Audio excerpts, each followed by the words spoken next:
Good morning. Welcome to episode 3 of the Be a Rose podcast.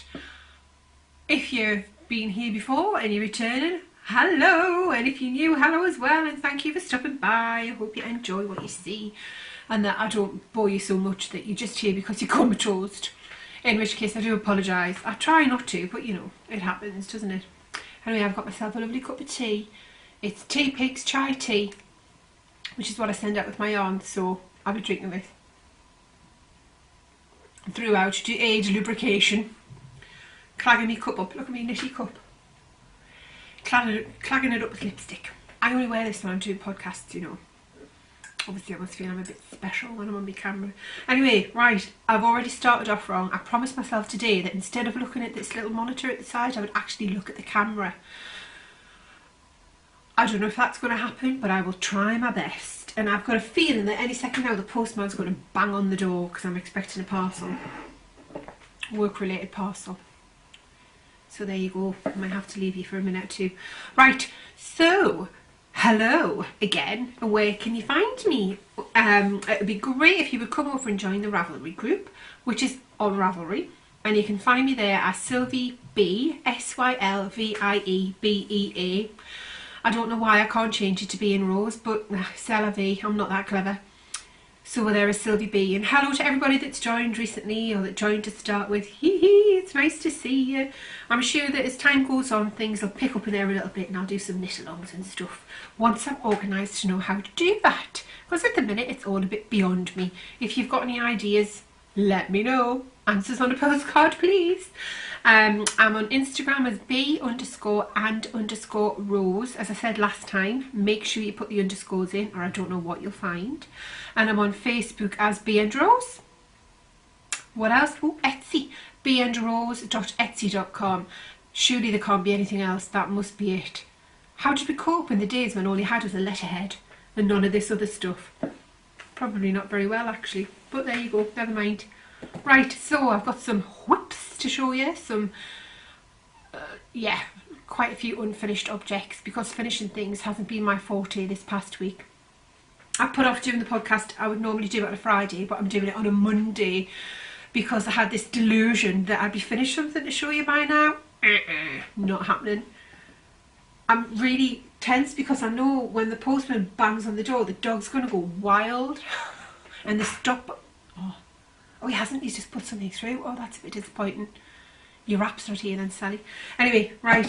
Can't remember what I was talking about. Looking at the dog. She's looking at me. I'm looking at the dog. She's looking at me. I'm looking at the camera. Okay, so didn't finish anything because I've knitted myself into injury. I've got a really sore shoulder. And I've got, sometimes when I wake up in the middle of the night, these two pointy fingers here are like curled up like witch's claws and they're really sore. Does that happen to anybody else or have I got a problem? Is it like a thing? I don't know. I feel like maybe I'm drying out my ligaments and I need to take some omega-3 fish oil, or is that for your brain? Anyway, whatever, yeah, random pointy fingers. But through the day they're not that sore. It's this bit here that gets sore through the day.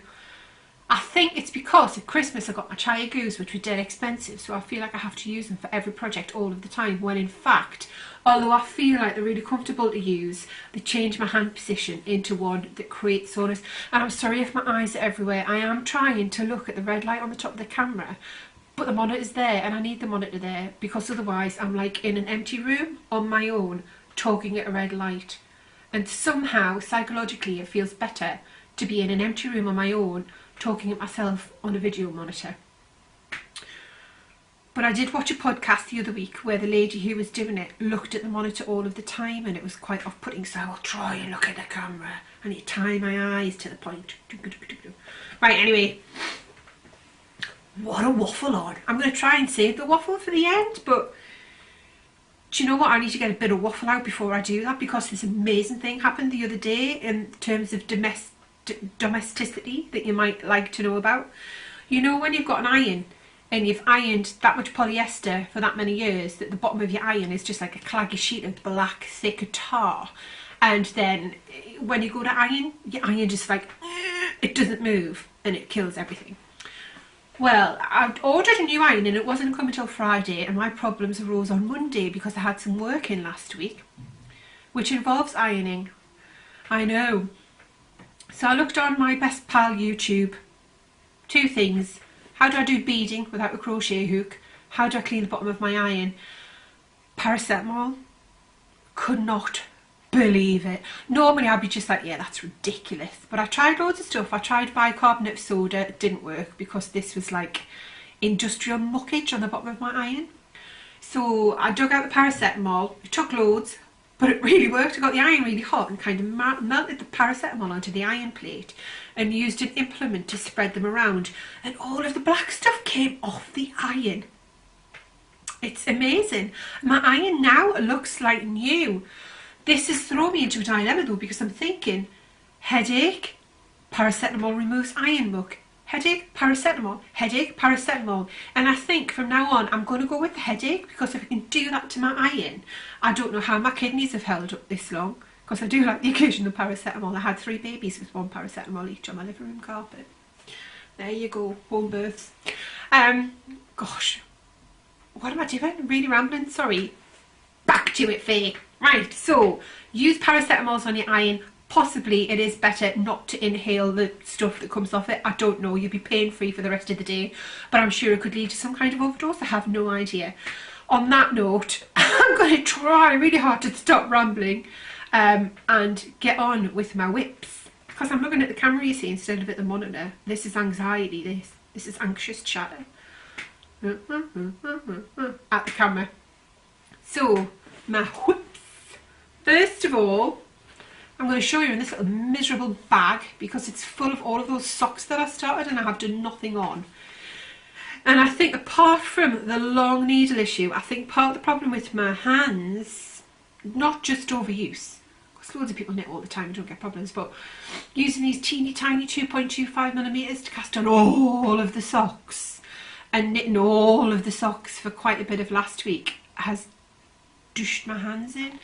I don't think this is any further on than what it was. I'll show you again, you know, because we all like a bit of deja vu. And all I'm using is West Yorkshire Spinners for that gorgeous little toe. Oh, I do love a bit of toe up. And then my Reject Speckle Club from last month, April. How is it May? May, June. It's nearly halfway through the year, and yet it was only Christmas yesterday. I don't understand. I'm glad I'm not doing handmade presents this year. I would have had to start it 3 months ago. I'd be doing catch up. So yes, that's got no further. And I think it's surprising when you do a toe-up sock with gusset increases. It's surprising how little you have to do before you start doing the gusset increases, because on this particular pattern, which is, I'm using Vicky Bird's fantastic Knit Night sock pattern, which I absolutely love, but instead of putting a pattern on my toe-up sock, I'm just doing it plain, just for speed. Yeah, Faye, that's worked, hasn't it? I just love the way she's written it. It's great. I love the toe. But it is surprising, and you need to take measure, how little you have to do before you've got to start increasing for the gusset. And I know at Knit Night last Monday, Vicky was there, and isn't that meant when the person that's written the pattern sitting beside her and she can help you, and somebody else had gone too far before they started doing the gusset increases. So she did this amazing thing where she got a needle, and instead of ripping back, she just picked up a leg of each stitch in the row that she wanted to go down to. Kind of, why am I trying to do this? I don't know. Kind of like that. Can you see? But better, and obviously even all the way around. And then she ripped it back, and her needle was just in the right position. Vicky, you've obviously had a lot of practice, and I am so impressed. I am in awe of your rip back skills. Right, so there's my ginormous monster sock that I told you about last time that I did wrong because I didn't measure my foot. And then this one looks so small. Oh yes, I have made a bit of progress actually on my Knit Night sock on the Linda pattern. Isn't it lovely? It's gorgeous. I love it. And if I didn't love it, I would have given up by now. And she's got the 3 patterns in her Knit Night collection, which is Linda, Amy, and I can't remember what the other one is, Vicky, sorry. But the knit along is running until the end of May, and I think she might have some prizes. Socks mean prizes. So get your good selves over there and crack on with the knit along. Yeah, it's lush. It's well worth doing it, especially if you haven't done toe up before. Because if you've got a tape measure, you can't go wrong. And this is my favourite bit out of the entire sock. Can you see those gorgeous little things on the heel? It's so lovely. It's so lovely. I love it. I love it. But I haven't made much progress because it's hurting my hands. So I will have those finished by next week, and I will wear them. I'm not going to pull the great big monster sock out. I'm just going to let it flap in the wind on the end of my toes. Because nobody can see it, I wear boots all of the time. I'll never be a sock and sandal kind of girl. I love pictures when people show their sunsans or their salt waters with a pair of socks underneath, but that ain't my bag, baby. It's just not going to happen. Therefore, I'll just wear them. So I'll have one that's massive and one that looks really small, but actually it's perfect. Look at the camera, Faye. It's perfect because of the negative ease. It just fits like a glove or like a sock. It's really, really good. I spat everywhere when I said that. I'm getting overexcited, aren't I? This camera in an empty room is the first thing I've spoken to all day today. Mark generally, well, apart from the kids, but that doesn't count, shouting, "Get your shoes on!" Isn't really speaking to people, is it? It's just like being vile. And Mark leaves the house at 7 o'clock, and there's not a chance we have a conversation before he goes out. My friend Michelle, you know, her husband leaves the house at 7 o'clock, and he has her a cup of tea on the bedside cabinet for her to wake up to. I just have a bed full of loom bands.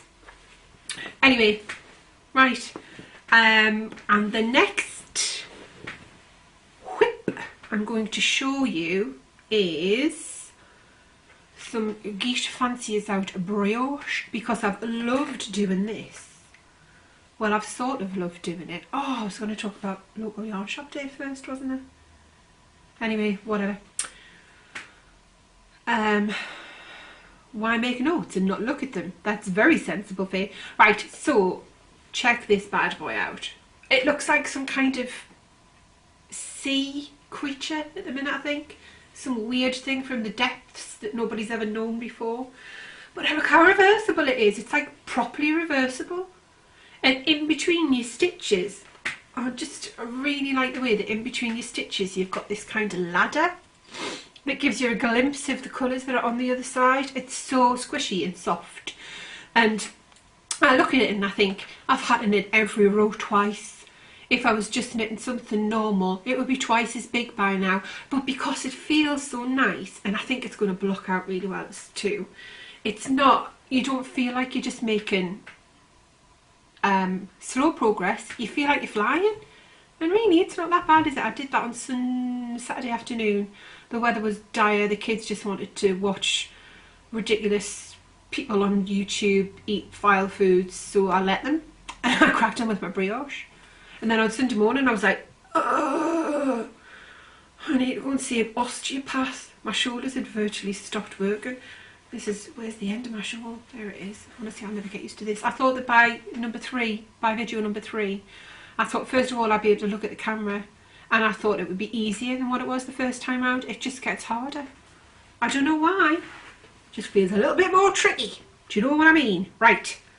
So this here is my That There brioche, and it's my second attempt. The first one went properly boobs up. I was doing it in co-op knits and my hedgerow fibres, naughty yarn. This one, and I was doing it with a bit of petrol blue. Got a picture on Instagram, and I just wasn't feeling it. I think you've got to be really careful with your colours and choose colours that are different but strong. So a strong colour with this light speckle, that's beautiful. I think that yarn is gorgeous, but it was completely washed out by the darker colour.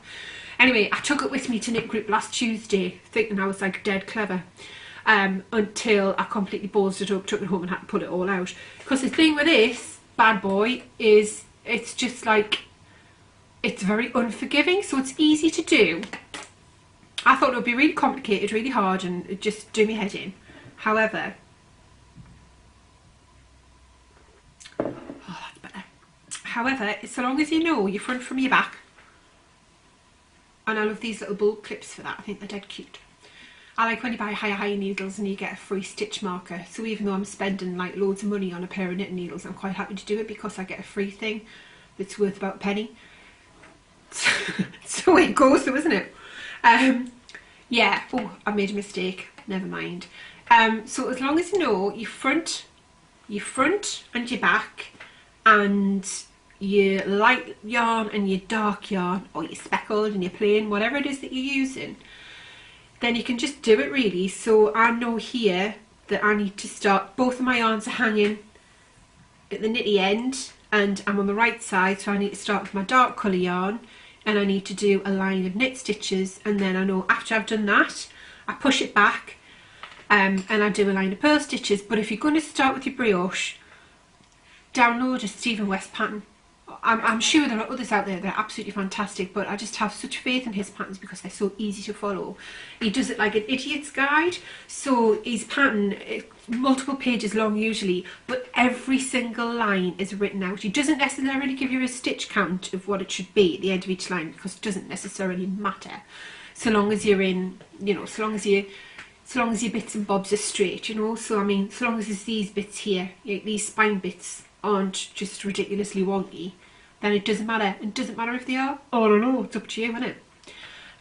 So he writes down every line step by step. So if you're following one of his patterns and you do something wrong, it's just because you haven't concentrated on what you're doing, basically, because they are brilliant. And Sue, S-O-S-U, is also a very good pattern writer, and she does tutorials on YouTube to go with hers. But I'll talk more about her in a minute. So yeah, yes. At first, when I had my brioche for breakfast, I thought, I'm sorry, I keep licking my teeth. I've got lipstick on, which I only ever do. I only ever put lipstick on when I'm doing a podcast. Because when I look in the mirror, it looks like I've got these massive, big red lips. But then when I play my video back, you can't really see it that much, can you, on the camera? Anyway, waffly waffle. I started off with this Nancy Marchand book and I had a flick through and I thought, yeah, I'm going to knit all of those.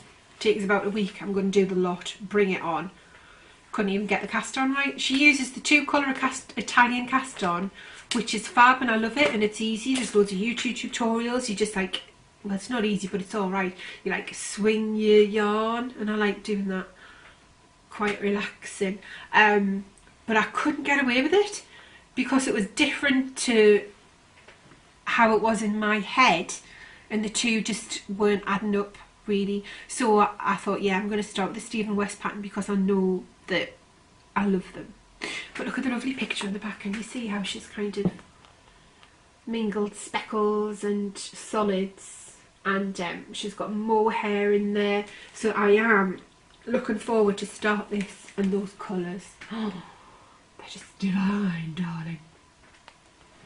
And I have thought as well that when I do a project, I mean, this is the most masculine thing I think I've ever made because it's like boy colours. Not that Mark will ever wear it, so I'm going to have to kind of get some pink in there somehow, which is the challenge, isn't it, when you're using this. However, I'll have to do it or I'll never wear it. So yeah, and I used a bit, oh, it's half my stuff falling on the floor, a bit of alpaca that's got like the usual alpaca hazy stuff on it. I think that was a bit of a mistake. I don't think I like alpaca.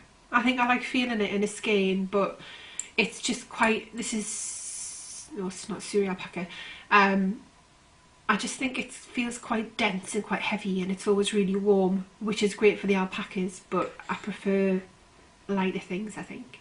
But it is incredibly soft and delicious. So yes, for this I am using these two little babies, which are just glorious, and these are from, I want to find the tags, and I knew I should have done it before I came on. Nah. Mother of Pearl. She's a local lass, and she had some of our yarn. She's got a website, motherofpearl.co.uk, and I think she's on Instagram as the Mother of Pearl. She's got a website, she sells her yarn, has a few clubs including Self-Striping Club, which I'm quite tempted to join. But she's got a lot of her yarn for sale at the Knit Studio, which is where I went on Saturday for the local yarn shop day, which was really naughty because it's not my local yarn shop. Our local ones are Woolloobaloo in Langley Park, which is owned by the lovely Lucy, and it's fab. She sells a lot of West Yorkshire Spinners stuff and other things. And the Woolly Workshop in Durham, which is where I go most Tuesday evenings for knit night, and I love them. They're just full of fab people doing lovely things, including Saran, who was possibly the most talented, skilled person I've ever met in my life. If she was born, like, I don't know, if she was just in her early 20s now and she just finished university or whatever, and she had the skill that she's got and she was putting herself out there, you'd know who she was. I'm telling you, she's utterly amazing. Her colour work is just fabulous. She does like stranded colour work and a tarsier at the same time, you know, like the calf facet patterns. She's like a proper knitting ninja genius. She's just wild. She's fabulous. Anyway, what on earth was I waffling on about? I can't remember. Anyway, yeah, Mother of Pearl. Oh yeah, the Knit Studio on Saturday. But I love it because you go in and there's such an eclectic group of people doing different things. There are people there in their very early 20s. There's people there in their 70s.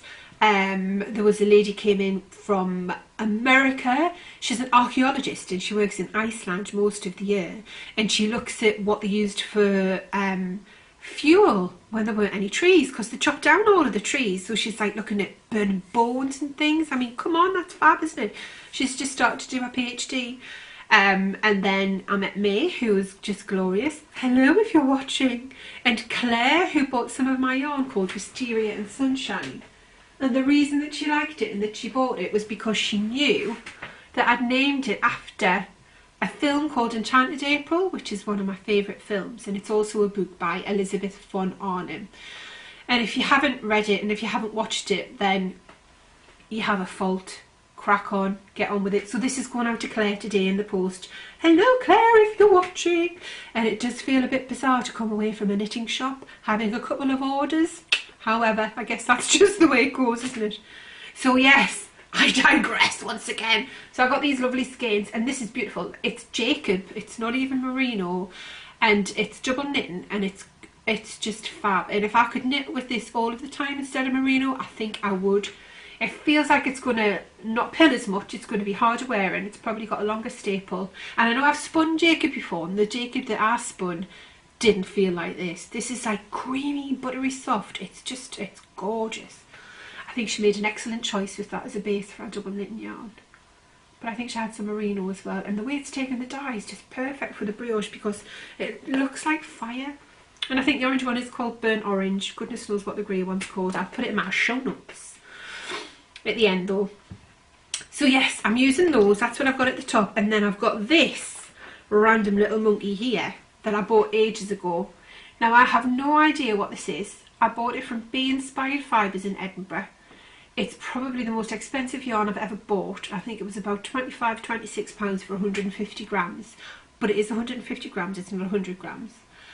And I loved it in the skein, but then once I'd caked it, you know, you get like cake-itis and you're like, oh, don't know if I love you anymore. And I've never been inspired to knit with it, even though the colours are beautiful. You can see it's got like an amber, a red and green. But I think I've realised after all this time that some colours are my colours and some colours are not. I'm happy to use it in my brioche because I think it looks brioche, I don't know. So I think it looks nice with the orange and all of the colours kind of poke through, and then I've used it a bit more somewhere else as well. So yeah, but I don't think I was ever going to use it for anything else. And I've got a black, white and red skein as well. So if anybody wants to swap it for something fancy they've got in their stash, if they fancy something a little bit more masculine, then bring it on. Just comment on the Ravelry thread and let me know. I'll see if, hang on a minute. I don't want to destroy, oh yeah, look. So it's caked again as well. And it's full of my hair. I'm sorry, it must be rolling on the carpet. This one. You see it's like black, grey and a dark kind of blood red. Black based red. And it's lovely. It's just, I don't know what I'd do with it. It would make gorgeous man socks. It's really tough. I think it's the same as my base and most people's. I think it's 75% merino, 25% nylon. I've been on the Bee Inspired website. Has it gone really dark? Do you know what? I'm using half the national grid to light this room and I still feel like it's gone dead dark. It's like yellow, isn't it? It's like yellow colour. You think I was lit by candlelight? We're not Victorians. Come on. Come on, lighting. Up your act. unless someone somewhere else has just turned on like a super woofer and used up all the power. So yeah, you can see it's a messy cake. I'm not going to recake it. If you fancy swapping it for something that you've got, let me know. Don't forget you can find me on Ravelry. It's Sylvie B, SYLVIEBEA, and we've got a group. And I can't remember if I said hello to everybody that's joined it. I'm very sorry. Hello, retrospectively. Pretend we've gone back to the beginning. Sorry about that. And for everybody that's introduced yourselves, it's really exciting. I love it. I love knowing what people are doing and what people are up to.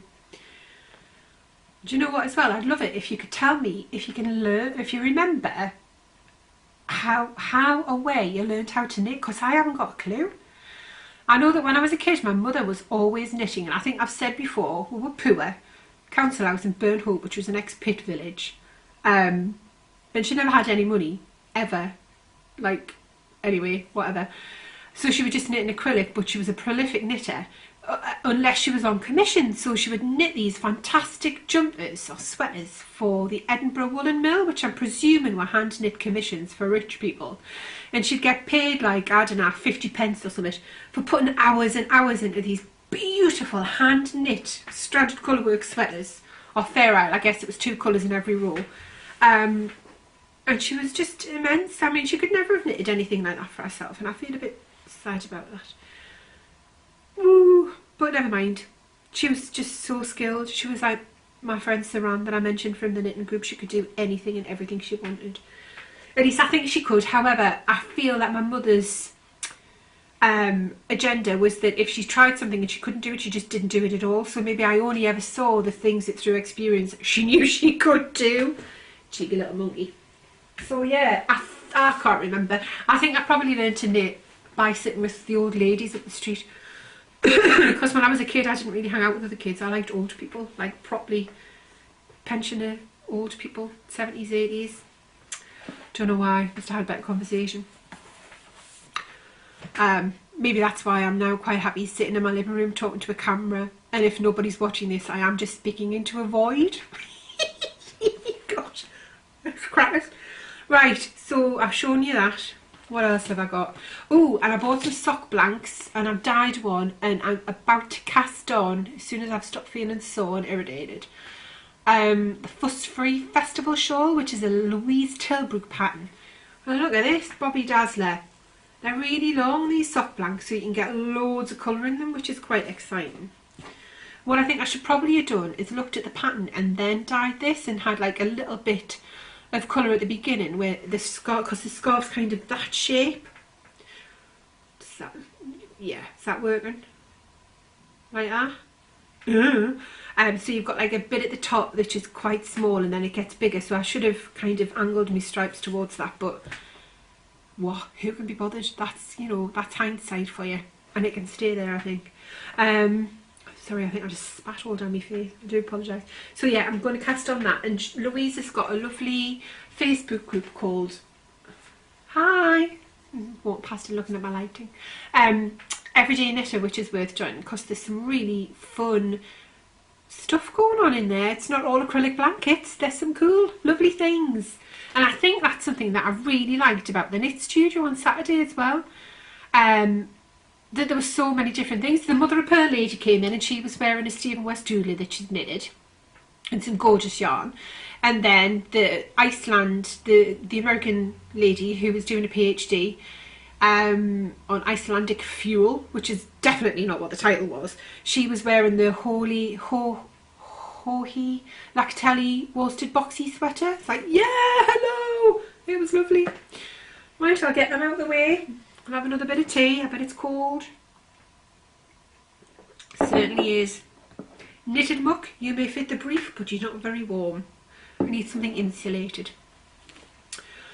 Where else am I? Oh yeah, knit-alongs. I've joined the So Sue knit-along, which started. She's doing a mystery knit-along where she releases clues for her patterns, one a week, for a few weeks. And I joined it and I started to knit it and it was brioche.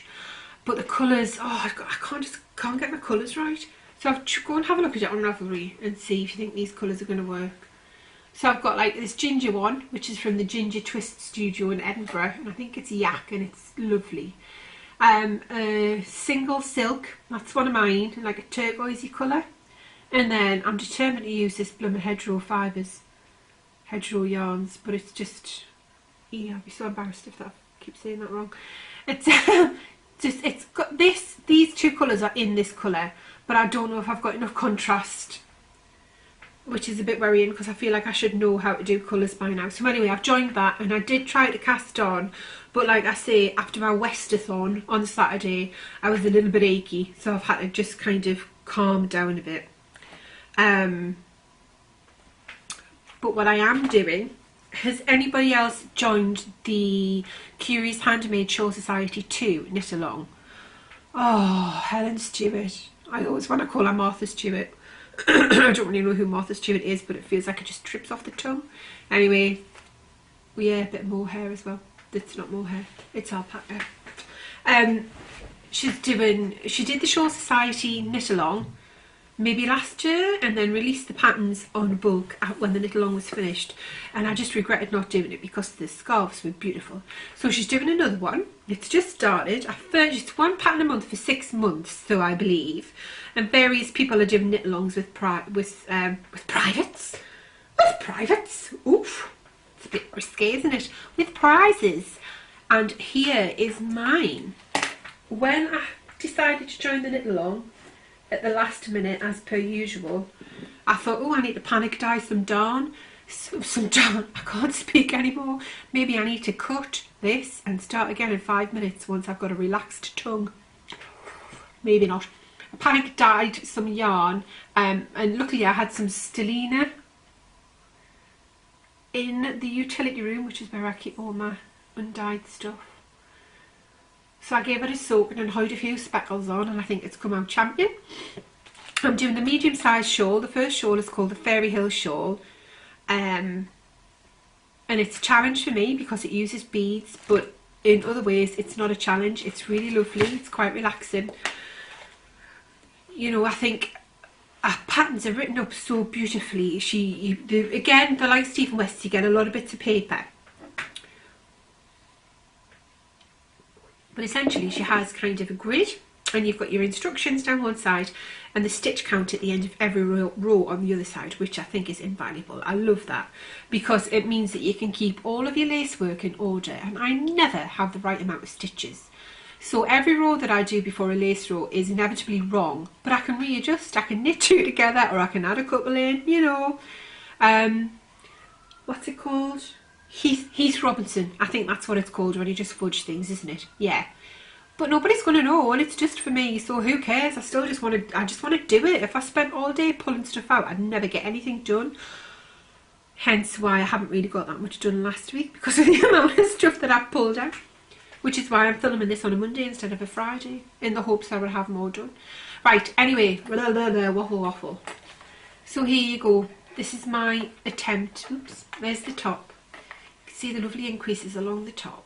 And it's perfect for gently speckled yarn. So it's lace, you've got rows of stocking out between your lace. And I've only got one more bit like this to do, and then the rest of it is all lace pattern with beads. So I think I'm going to have to get my act together. Sorry, I've got a curly wire. I'm going to have to get my act together when it comes to my stitch count on that bit. But it's pretty, isn't it? I can't wait to see it blocked. Some people have finished already. So if you look at the Shawl Society 2 tag on Instagram, you can see one of them is just unreal. It's like a white creamy colour with blue beads, and I must say I do wish that I hadn't bought clear beads, because I would like you to be able to see them a bit more. I wish I'd gone for a burgundy colour, or, and you see they're just a bit insipid, aren't they? A burgundy colour or like a pink. So I don't know, they didn't take long to arrive. Maybe I'll order some more. But one of the reasons I'm really excited about this shawl is because my best mate YouTube was like, fab. I ordered the beads and I ordered a tiny little crochet hook. Ooh, I wonder if that's what was delivered before. But the crochet hook, it didn't arrive. The beads came on Friday, which was fab, no crochet hook. So I looked on YouTube, how can I do beaded knitting without a tiny teeny fairy sized crochet hook? Only with dental floss. Are you kidding me, I thought. So because we live right next to an out-of-town shopping centre, which is very handy, I hopped in the car, went to Boots and got some Oral-B Super Floss. There's loads in here. And all you do is you watch a YouTube video. But I'll just rattle on about it for 2 minutes because why not? It's like fluffy in the middle, but each end is sort of rigid. Although I do like the word turgid, though I don't know if it's appropriate for this. So you like thread a bead on and tie it at the end, and then just to stop any of the beads that you put in your dental floss from falling off. And you just use this like a needle, so you you knit your stitch, you put your dental floss through the stitch, pull it up, and then you slip your bead from your floss onto your stitch, and it's like whatever that famous magician, David Blaine, whatever, jog on, my love, this is so much better. So yeah, bloody dental floss. I think it was £2.75 for a box of 25 million. But you know what, I think I'll get through them all because I keep losing them. So yes, I ordered these beads, size something, size 6 seed beads. Size 6 seed beads. I've got 2 packets of those because you need 300 and odd for the medium size shawl, which is quite a lot of beads. And it does, most of the knitting is quite quick. If you're into shawls, just do it because it's worth it. Our patterns are beautiful, it's going to come out lovely, and you'll be dead proud of yourself for learning something new. I am. Look at my head swell. And the beading technique is just so much easier than what I thought it was going to be. I thought it would be a right faff. And compared to knitting without beads, yeah, it is a faff, but it's not the end of the world. So every row that you do that doesn't have a bead on is pretty quick and pretty easy. And then when you're doing the beads, it's just so satisfying the way that you can put them on some dental floss and put them on your stitches, that it doesn't matter that it takes a bit longer, because you're just like, whoa. And all the time I'm talking about this in my loud voice, I'm thinking, the neighbours can hear me. We live in a semi-detached house with walls like cardboard. I wonder if they think I'm talking to somebody and this is a conversation with somebody that has exactly the same voice as mine. Or if they just think I've lost the plot and I'm talking in an empty room to a camera. Who cares, eh? Who cares? Life's too short. Yeah, so definitely do that. Get yourself some lovely lightly speckled yarn, or just plain yarn. I think she talks about Eden cottage yarns. I don't know what that is. I've never bought it. And I'm at this phase at the minute where if I buy yarn and if I spend a lot of money on it, or if I dye it myself, it has to be variegated. I can't settle for something that's only got one colour in it. I don't know why not. I feel like I'm being cheated if there's not like more than one colour. Even though a solid colour is so much harder to dye than a semi-solid colour. Which is why if people ask me to dye solid colours, I'm like, I can do semi-solid with a bit of variegation in it, because I know otherwise it'll just come out the pan in all different colours. So yes, panic died, started knitting. Job's a good one. Luckily the weather was nice, so my yarn died really quickly, but I think it looks smashing. So I'm pleased with that. So that's the Helen Stewart Curious Handmade Shawl Society 2, which is on Ravelry, is a little long. One pattern every month for 6 months, and I think it cost me £14, but I have a feeling the price has gone up a bit now. And do you know what? I'm rattling on and I can't remember what I've talked about and what I haven't. Maybe I need a tick list. Maybe I need to write a pattern like Stephen West's and Helen Stewart's, but for a tick list for what I've gassed on about and what I haven't. Right, technique. And I've talked about paracetamols on the eyes, that's all good. And something else, I'm going to call this a work in progress, but actually it's just a pain in the butt. I think I spoke about this in the first episode. This is the clay cardigan from Tin Can Knits that I started to knit and I didn't finish. It's made from hand spun, hand dyed Romney fleece. It's kind of rough feeling. It's very woolen. Ooh, it no longer smells, that really tickled. No longer smells of sheep because it's been there for so long. It just kind of smells a bit like dust. Yeah. So it's beautiful, beautiful, really well written pattern. Look at that, all that colour work. I think this is my first attempt at a biggish project with colour work, and I think it's come out lovely, hasn't it? However, the button bands do me nutty, so this is all that needs to be done. I've done that one and it's horrible and I hate it and it needs to come off. So I need to do the other one, but that, like I said initially, that involves spinning more wool, and I don't even know if I've got any Romney left. Unless I just put some kind of binding on the edge. Oh, I don't know. Anyway, I want to finish it, so please shout at me, will you, and say, have you finished that cardigan yet? I think part of the problem is I don't even know who will fit anymore. The person I was knitting it for, I'm just not. So, oh yeah, and I've still got to stitch the pits up. Ha ha ha. I love that. Yeah, couldn't have a put the place through that. But I'll do a bit of kitchen on it because I love kitchen stitches. The stitches haven't totally felted. And it's such a shame not to finish it, isn't it? I could just give it to somebody in knitting group, couldn't I? I mean, I'm not losing anything. It's not like it'll fit me. And I'm not giving it to the kids because Mark will just wash it. And that would be my new felted object of the week. And I just had to stop there to pick up all the stuff that had fallen on the floor. And I did go and check the post. And it is my tiny little crochet hook.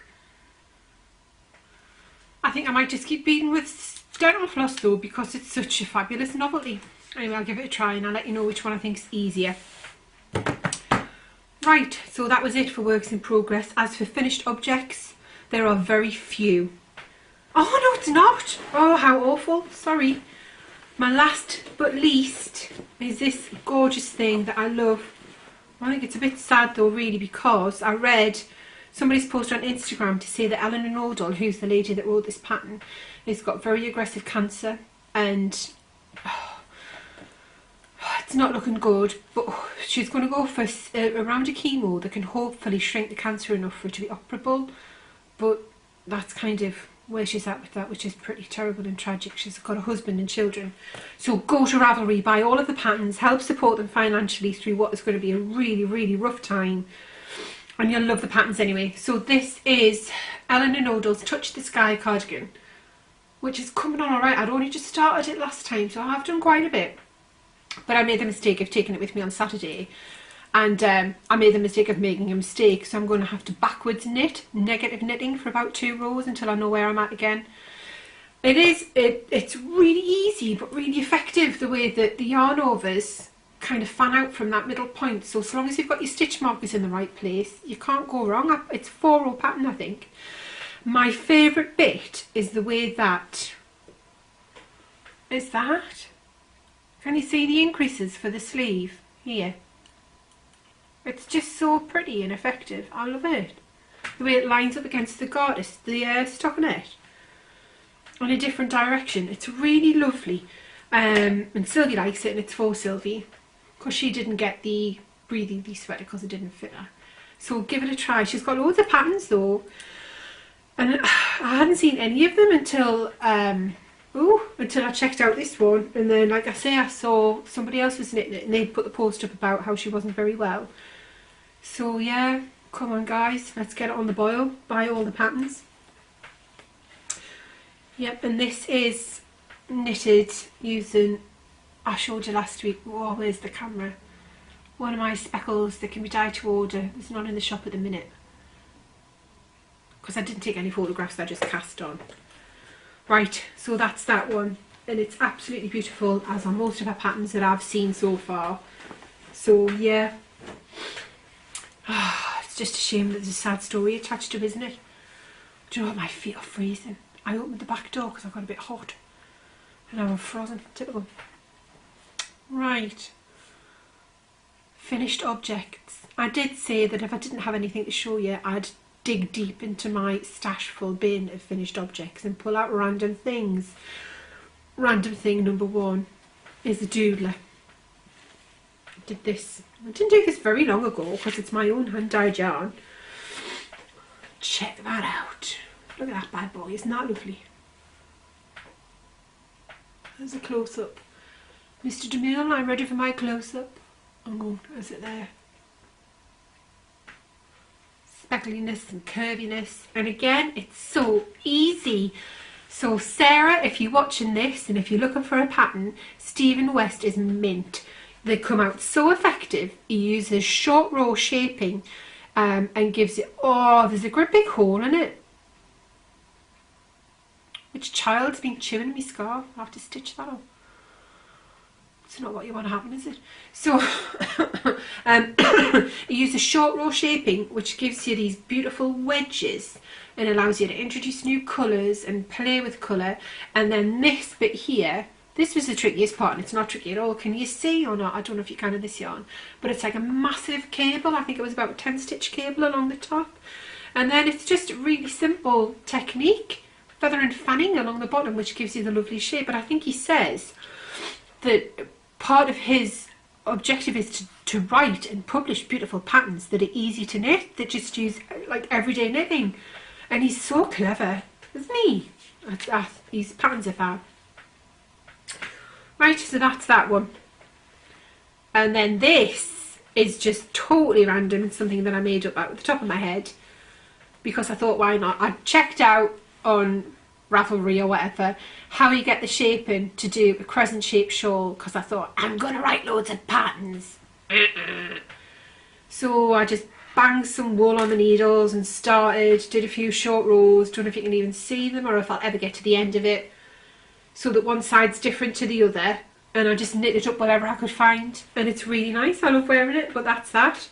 So it's easy to do yourself, really. I think for a crescent shape it's something like 6 stitch increases every 2 or 3 rows, I can't remember. So on one row you can do a yarn over, and then on the next row you can do knit front and back and a yarn over. So on one row you're increasing 2, and then on the next row you're increasing 4, which gives you your 6. You know, fundamental mathematics. We can all do that, can't we, really? Maybe not. And then I'm going to show you this as well. Because I was sore, and because I've been like thinking that I can knit more than I can and thinking that I have some kind of time travel device that makes me be able to do more than I possibly can around working. I was sore, so I thought, oh, get the loom out. My loom is massive. It's a rigid heddle loom and it's 38 inches wide. I don't know why I bought a loom that big. I wish it was smaller, because then I could just toy it in my handbag and take it to knitting group.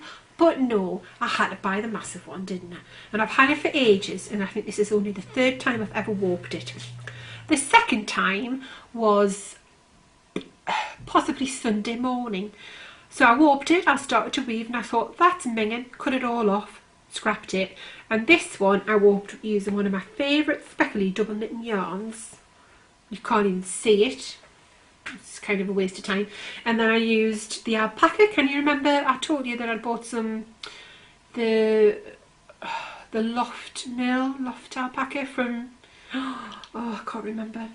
Anyway, it's in the first episode I was on about. I bought it from Lucy Locketland, and it's just beautiful, but it's lost in this. You can't see really, can you? I wish I just knitted with it. I'll not show you that bit with the long ends hanging. I'll pick a different bit. So my tension's rubbish, and I need to find a way to make sure that when I'm beating the fabric, I'm doing it evenly. Because if you beat after every row, you get quite a dense fabric. If you beat after every 2, you get quite a different fabric.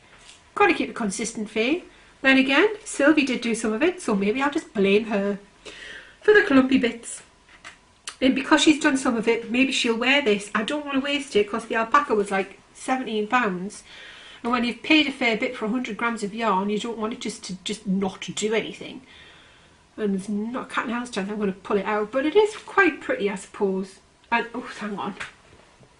So I'm going to order a different heddle for my loom. A heddle is the bit that you thread. This bit here, look at. That's, where is it? This bit. This is your heddle. So when you warp your loom, you put your yarn through the heddle, and this is what you pull down. So this is your shuttle. You hoy your shuttle through, and you change your heddle position to let your shuttle go through. Oh, Faye, what are you doing? Sorry, that's just what you do. And it's great. So yeah, I do actually have this book in my possession, but I've never really looked at it because I'm not very inspired by the cloth that they've woven. But considering how much more inspiring it is than that, I think now might be the time to pull my head out of my backside and make the effort, because I quite like to do something. Can you see the different colours in there?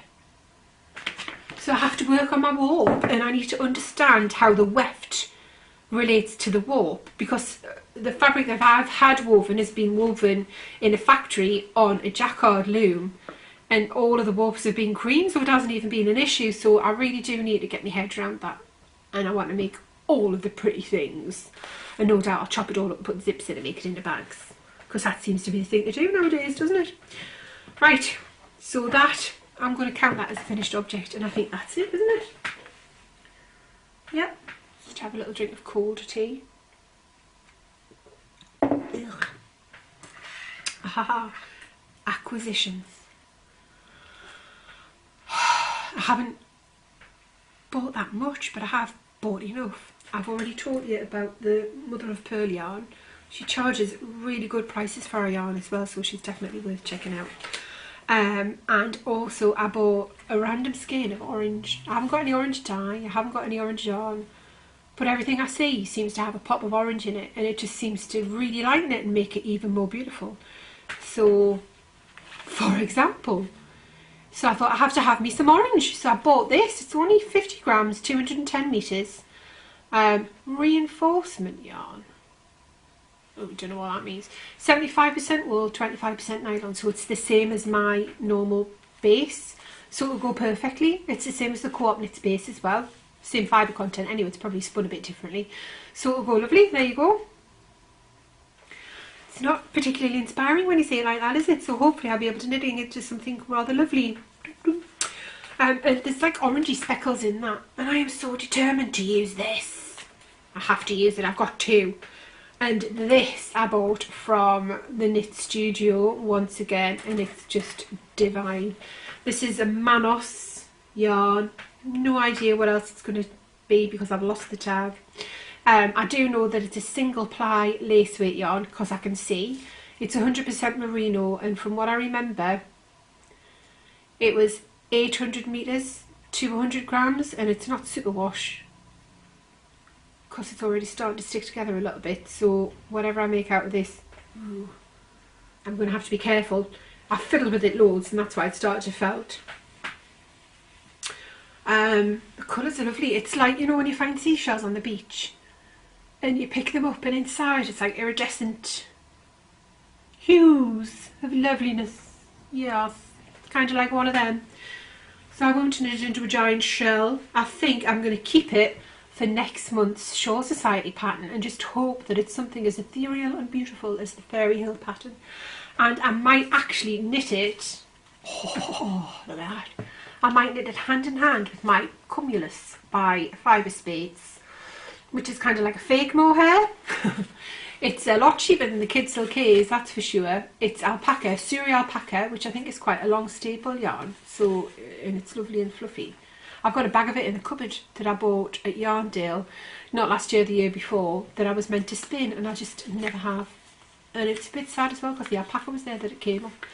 So it's 74% baby Suri alpaca, 26% mulberry silk, and I've got this from the Woolly Workshop, which is my most local yarn shop. Yeah, because I'm dying to knit something fluffy. Seems to be what all the kids are doing at the minute, doesn't it? Perhaps, I don't know, or maybe I'll put it in me Susu project, who knows. But isn't that gorgeous? I'm really looking forward to working with that. Oh, and it feels so lovely. Yeah. And then I've got this from Ginger Twist Studio, which again is a lace weight, and I might hold it double, and it looks like luminous on that screen, and it's not in real life. The little thingy on my my video camera's gone crazy with the colour, it's flashing at me.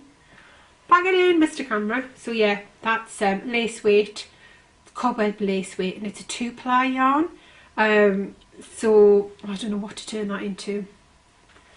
You know, when you buy something and you're like, I don't know why I did that. I have no idea what I'm going to make with you yarn, and then it just sits on your shelf forever until it goes really flat. And then the most extravagant thing that I have purchased, I'll just pick up the packaging so I actually know what it is. Oh, no I won't, I can't reach it. These knit needles. I'm a sucker for a knit needle. And they're only a 3.5 and they're pretty bendy, so I can guarantee, oh, I'm losing my scarf. I can guarantee that if I use them and breathe on them, I'll snap them. But the aesthetics of these do bring me joy. And one needs to be surrounded by beautiful things. What? I don't know if you can see them. They're just lovely. And I did have a little bit of a knit with them and they're really slippy and gorgeous. Ian, I think that's it. Hang on, let's have a look. I told you two most exciting things: cleaning the iron with paracetamol and beading with floss. Yep, that's it. Right. I don't know how long I've been talking for, but it's now 25 to 1 and I've got to get the kids at 3 o'clock. So I'm going to have 2 hours to get everything sorted out and organised. I haven't hoovered and it's needed doing for like a fortnight. I've done no housework at all today because I've just done this. It takes forever to get everything out of the cupboard, you know, and set it up. And then I faff on doing it and then thinking, oh, I don't like it, I need to do it again. And I mean, why? Anyway, whatever. So now I'm going to tell you what's in my shop. I'm going to do a shop update at some point this week. If I keep the flashes out, I can do some photographs today, so it might happen later on. So if shopping isn't your forte, then I'll see you next time, and thank you for tuning in.